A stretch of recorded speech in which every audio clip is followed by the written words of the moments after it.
बोल दुर्गे माता की सदा ही जय हो। बोल गणपति बाबा की जय हो। बोल सभी माताओं की जय हो। आज नवरात्रों का 5वां दिन है बेबे। कौन सी माता का है? स्कंद माता। सिंहासनगता नित्यं पदश्रियात् कर्यदां शुभदास्तुं सदा देवी स्कंद माता यशस्विनी। माँ दुर्गा के 5वें स्वरूप को स्कंद माता कहा जाता है। ये भगवान स्कंद कुमार कार्तिकेय के नाम से भी जानी जाती हैं। इन्हें भगवान स्कंद अर्थात कार्तिकेय की माता होने के कारण माँ दुर्गा के इस 5वें स्वरूप को स्कंद माता के नाम से जाना जाता है। इसकी उपासना नवरात्र पूजा के 5वें दिन की जाती है। इस दिन साधक का मन विशुद्ध चक्र में स्थित रहता है। इसका वर्ण शुभ है। ये कमल के समान आसन पर विराजमान है, इसलिए इन्हें पद्मासन देवी भी कहा जाता है। इसका वाहन भी सिंह है। नवरात्र पूजन के 5वें दिन का शास्त्रों में पुष्कल महत्व बताया गया है।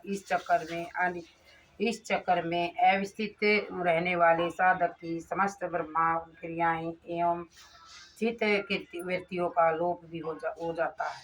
7वां अध्याय चंडमुंड का वध।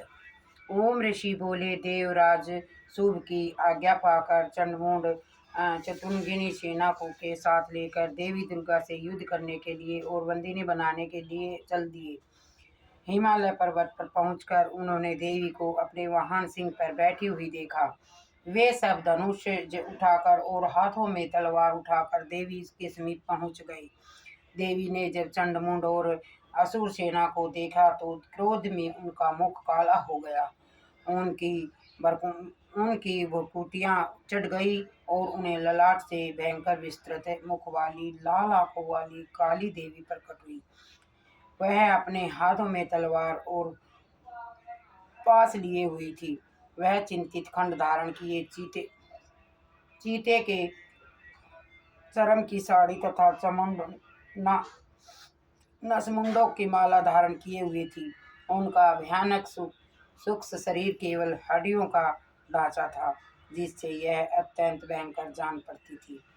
उनका मुख विशाल था। जीभ लपलपाने के कारण वे और भी डरावनी लग रही थी। आंखें लाल थी। आंखें अंदर की ओर धसी हुई थी और लाल हो रही थी। उनकी भयंकर गर्जना में संपूर्ण दिशाएं गूंज रही थी। कलिका देवी बड़े वेग से दैत्यों की विशाल सेना पर टूट पड़ी। उनका भक्षण करने लगी। वह पार्श्व वृक्ष को अंकुशधारी महावतों, हाथियों का सवर, योद्धाओं का घंटा सहित हाथियों के एक हाथ में पकड़ पकड़ कर उसके मुख में डाल रही थी। इसी प्रकार वह घोड़ों, रथों, सारथियों व रथों के बैठे हुए सैनिकों को मुख में डालकर भयानक रूप से चबा रही थी। किसी के केस पकड़कर, किसी की गर्दन पकड़कर, किसी को पैरों से दबाकर और किसी को छाती से मसलकर मार रही थी। दैत्यों के द्वारा फेंके गए बड़े बड़े अस्त्र शस्त्रों को मुंह में पकड़कर उन्हें दांतों से चबा रही थी। देवी काली ने दैत्यों की सारी सेना रेंद डाली। कुछ तो तलवार के मौत के घाट उतार दिया और कुछ को खटवांग से पीट दिया और कुछ को दांतों से चबा दिया। इस प्रकार कालिका देवी ने क्षण भर में संपूर्ण दैत्य सेना का संहार कर डाला। यह देख महाकर्मी चंड कालिका देवी पर लपका और अपने महाभयंकर प्राणों की वर्षा करके तथा मूंड ने हजारों चक्कर फेंककर भयंकर नेत्र वाली कालिका देवी को ढक दिया।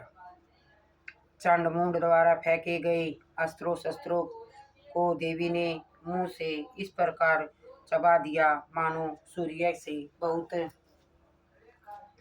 बहुत से मंडल बादलों के अंदर से प्रवेश कर रहे हों। अब तो देवी ने भयंकर मुंह के भीतर देखना भी कठिन था। दांतों के प्रकाश में दमकती हुई अत्यंत क्रोध में भयंकर गर्जना करती हुई देवी अट्टहास करने लगी। देवी ने बहुत बड़ी तलवार लेकर अत्यंत क्रोध में भयानक गर्जना करती हुई देवी अट्टहास करने लगी। देवी ने बहुत बड़ी तलवार लेकर अह का उच्चारण करके चंड पर धावा कर दिया और उसके केस पकड़कर उसी तलवार से मस्तक काट दिया। चंड को मरा देख क्रूर मूढ़ असुर की देवी की तरह दौड़ा तो क्रोधित देवी ने उसे भी तलवार के मौत के घाट उतार दिया। चंड मूढ़ के मारे जाने पर शेष असुर सेना भय से व्याकुल होकर युद्ध क्षेत्र से पलायन कर गई। इसके बाद कालिका देवी ने चंडमुंड के लिए हाथ में लेकर अट्टहास करती हुई देवी चंडिका के पास पहुंचकर बोली, ये लो चंडमुंड के सिर, मैंने महापशु दत्त चंडमुंड को मार दिया है। अब तुम इसे युद्ध में शुभ निशुभ को मौत के घाट उतार देना। मेघा ऋषि बोले, चंडमुंड के सिरों पर कालिका देवी ने हाथों में देखकर देवी चंडिका बोली, हे देवी, तुम आज से इस संसार में चामुंड देवी के नाम से विख्यात हो जाओगी। 8वां अध्याय रक्त बीज का वध।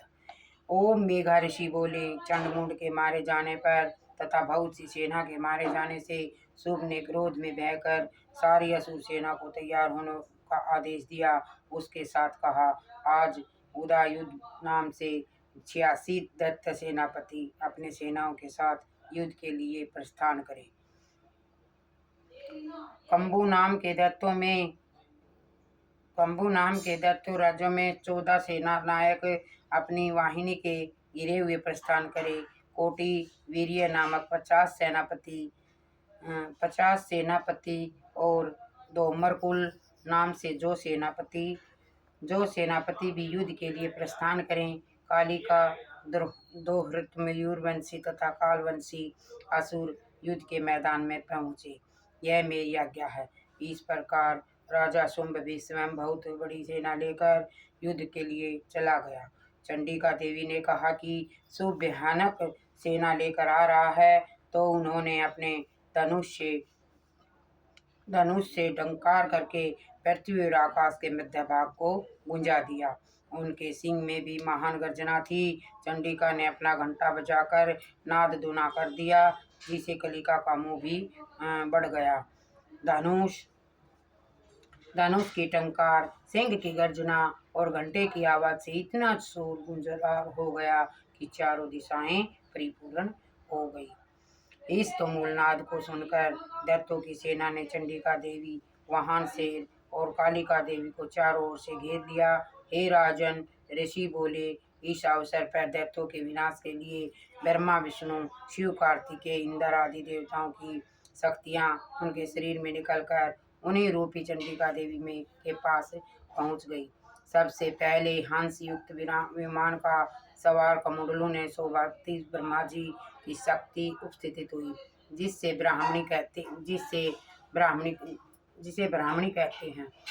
महेश्वर की माहेश्वरी शक्ति वर्षवार होकर त्रिशूल धारण किए हुए आई।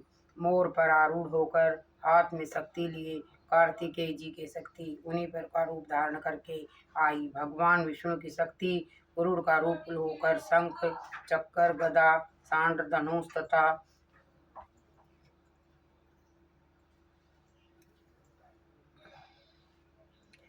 हाथ में खंड लिए हुए आई। श्री हरि की शक्ति वाराही का शरीर धारण करके आई। नरसिंह जी की शक्ति नरसिंह जी के समान शरीर धारण कर वहां आ पहुंची। इंद्र की शक्ति इंद्र का रूप धारण कर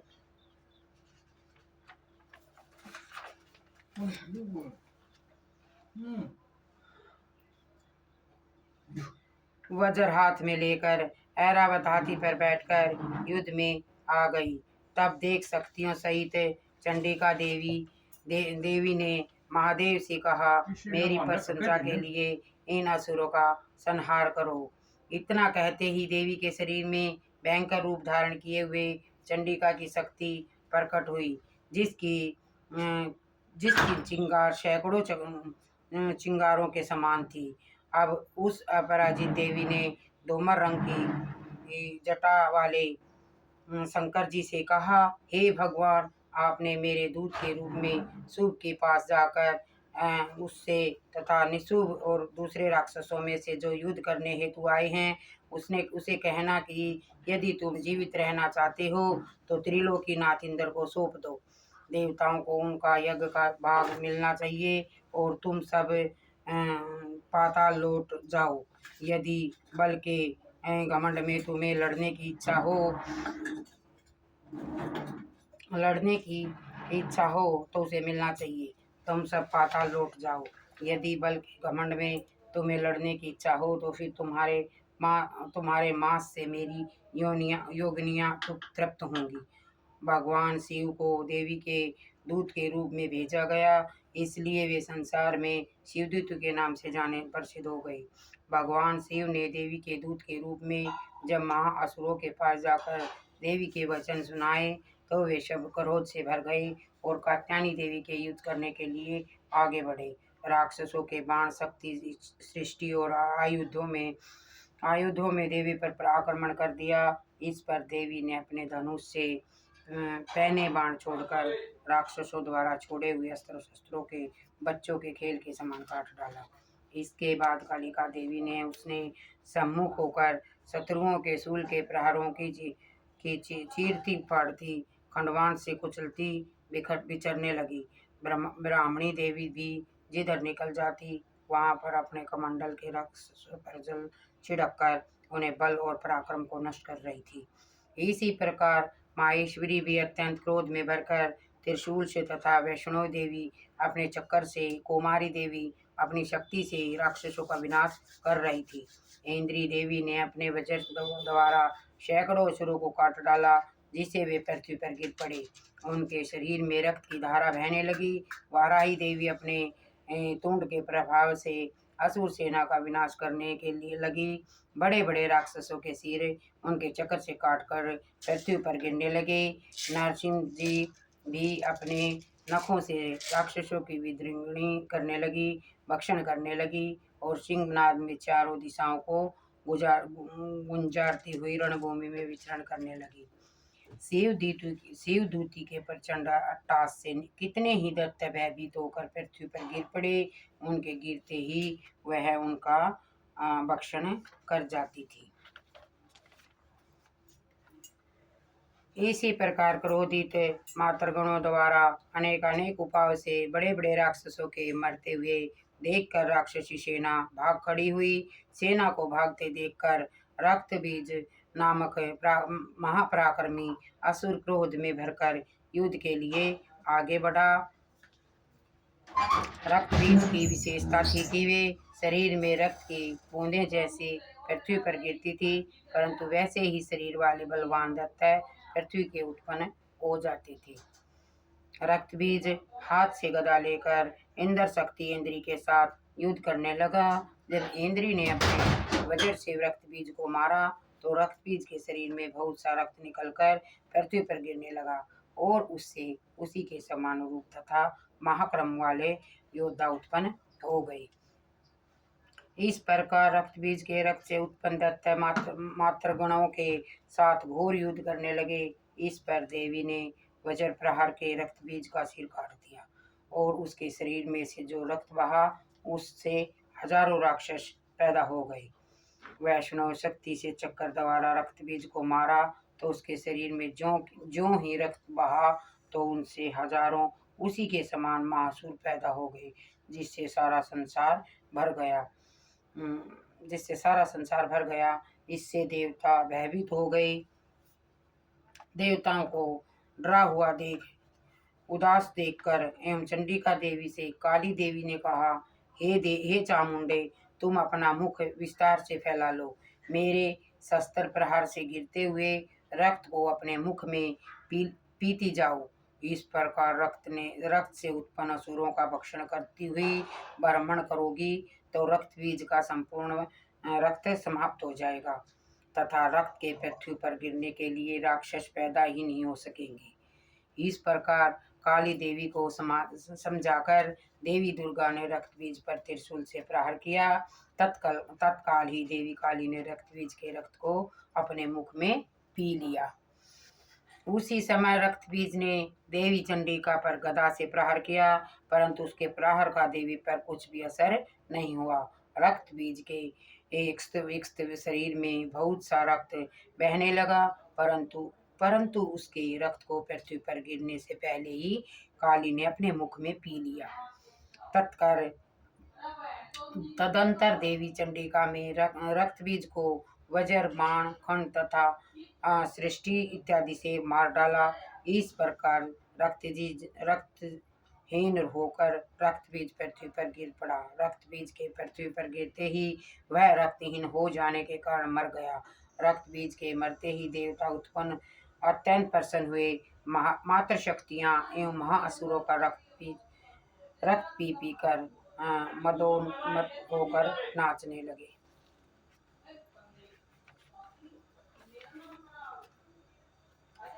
अगला होगा छठा दिन, पांचवा दिन आज पढ़ लिया। कौन सी माता का था? सकंद माता का। बोल सकंद माता की जय हो। बोल दुर्गे माता की जय हो। दुर्गे माता सदा तेरी जय हो। दुर्गे माता सदा तेरी जय हो। दुर्गे माता सदा तेरी जय हो। शेरा वाली सदा तेरी जय हो। जगदम्बे माता सदा तेरी जय हो। भीमेश्वरी माता सदा तेरी जय हो। शैलपुत्री सदा तेरी जय हो। ब्रह्मचारिणी सदा तेरी जय हो। सकंद माता सदा तेरी जय हो। कुजमांडा सदा तेरी जय हो। सभी माताओं की जय हो। बोल सच्चे दरबार की जय हो। फिर जुड़े जी।